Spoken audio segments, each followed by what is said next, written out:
is LaChelsea Lomax, and I am here to talk about my journey in Education 206. I was very excited to take this class because before actually doing things and like the different assignments in this class, I didn't realize that I have encountered a lot of diversity and many people with different disabilities, whether it was intellectual,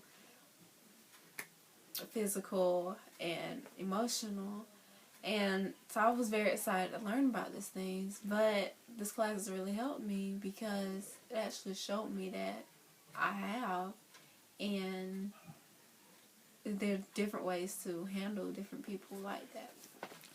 The first assignment I remember was the diversity paper, and that's where I actually got to sit down and actually think about the many different occasions that I've come across and people. I wrote that paper mainly on my friend Trey, and me and him were very good friends. We've been friends since I was 11 and he was 13. And he's been deaf since he was 5. He got sick and it kept getting worse and worse till he eventually lost his hearing. And just thinking about like our friendship and the things that I've learned from him is just where I got my passion to write about him in that paper. Sitting down at the same time, I thought about different other occasions. Like, for example, I went to school with 3 boys, and they were all adopted. And I didn't know it at the time, but each of them had a certain disability. And all 3 of their disabilities were intellectual and emotional. One of them had a learning disability, and the other 2 had like mental problems. One of them they thought were schizophrenic. The one I was closer to, they thought he was schizophrenic because his biological dad was schizophrenic, and he also had a lot of anxiety and things like that. And I'm not really sure what was wrong with the other brother. One of them had EBD. And then, like, just getting close to their family, I realized that the parents that adopted them, that's what they did. They adopted kids that had disability. The friend that I was closer to, his biological sister was also adopted by this family, and she was blind. And just sitting and learning about the different things that blind people have to go to. To bring this to, as a teacher, I learned a lot because sometimes I think as teachers, I'm not a teacher yet, but just teachers in general, I think sometimes they forget that we are here, that they are here to teach students, because all students can learn, but some teachers don't have that ability to teach them. And they get caught up into saying, well, I want to teach an easy way, when it really shouldn't be no easy way. You should go all out to teach your students because you chose to be an educator, and that's what you're supposed to do. And we forget that students didn't choose to be a student. They didn't choose to have disabilities. So we get stuck on, I don't want this child because they don't know how to act, or I don't want this child because I have to have my classroom a certain way so they wheelchair can assess things. And it shouldn't be that way. So in this course, I really learned how to accommodate for different students who are in wheelchairs, students who cannot write easily anyway. And so that's one of the main things I will take out this class, that as educators we are to teach. And all students have the ability to learn, but not all teachers have the ability to teach them the way that they should. And I want to be that type of teacher who can teach all students, whether they have a disability or they considered normal. There's certain ways to address students. For example, what to call them. And it's just basically on a thing of preference also. And so learning that in this class, I never really thought about. Maybe some students don't like to be labeled as having a disability, although they may have one. But if that's going to offend them, then I don't need to do that. And I never really thought about it might offend them. But after taking this class, I realized that things that don't necessarily seem like it will offend people do. And I learned different ways to do it and go about it. It's basically just asking, how would you like for me to address your abilities and your disabilities? It just seems like it's for people automatically that are supposed to specialize in special education. But I don't think so. I think that it's for all teachers, because we are all going to have students in our classroom that are different, and we need to know how to accommodate and adjust to these students so we can be able to teach them to the best of our abilities and in the best way that they can learn. And so one thing I think that all future teachers can take from this is that we can always use our differences or the students' differences as a learning platform, because we're not only supposed to teach academically, we are supposed to teach in values, morals, to be better citizens of the community. So one way we can do this is with the differences that we have in our classroom. We are all different. It's diversity everywhere. And we can use this to teach our students that we need to love everybody, despite their differences, despite their disabilities or challenges that they may have. Another assignment I remember I really did like was the math assignment that we did on PBS Kids. And I really like this one because I myself, I was supposed to be diagnosed with dyslexia. And because my mama is diagnosed with dyslexia, she didn't want me to be diagnosed, so she actually took me out of that school.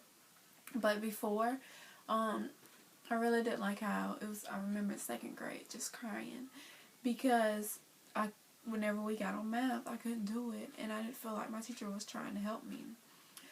And our classroom was kind of set up strange. It was like a back wall in the back of our classroom, and on the other side of the wall was built-in cubbies, and that's where we hanged our book bags. And I guess that's where it was kind of a storage back there, so it was like a half wall. And whenever we got ready to do math or something that I couldn't do, I remember just being frustrated and crying, and my teacher would place me and another student most of the time behind this wall. And it just made me feel isolated, and every time I think of that, it's just, I remember how that felt.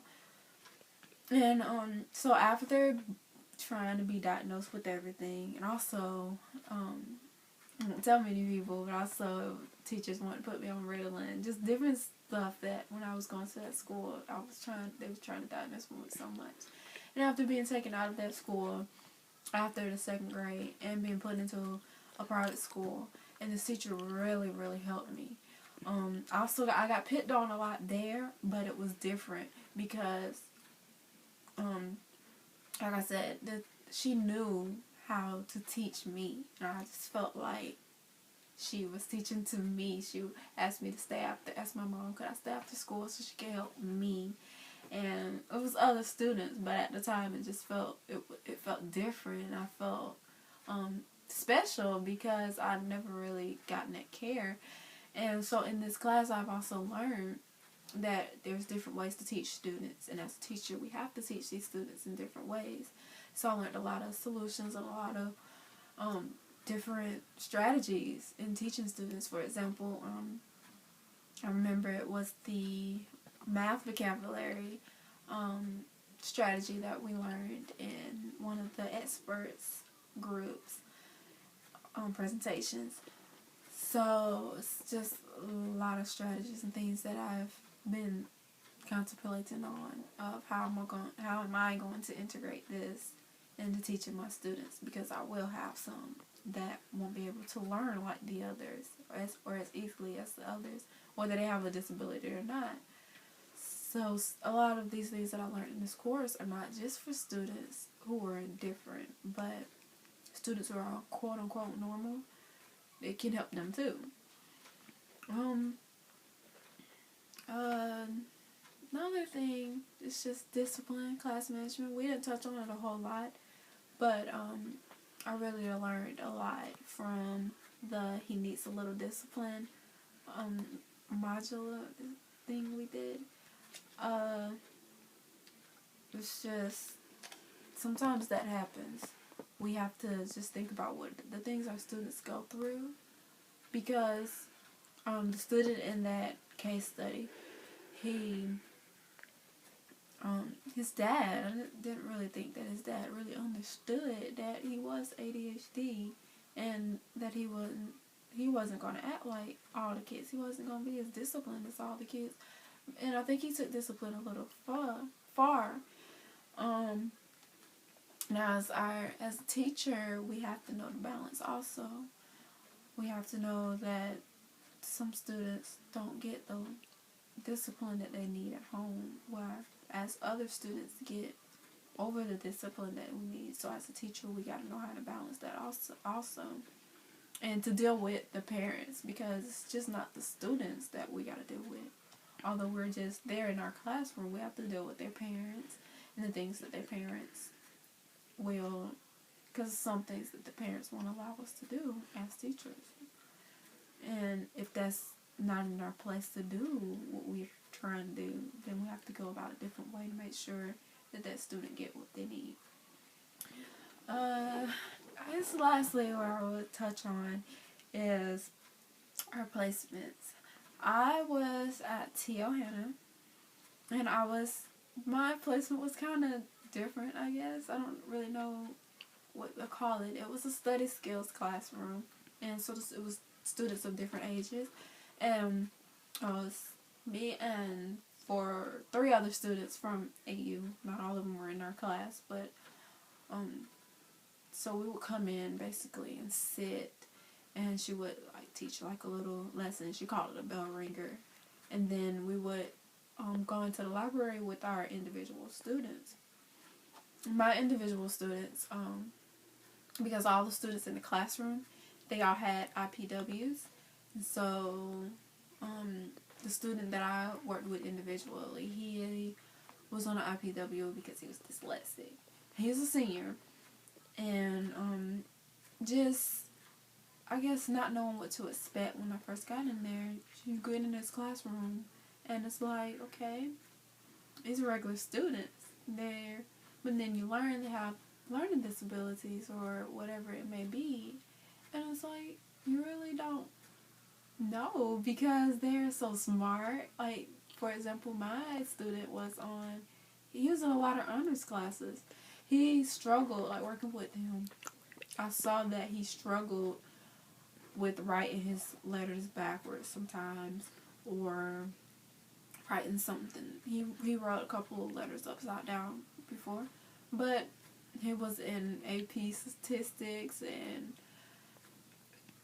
he's in another honors class, and it was just like, okay, he has learning disability.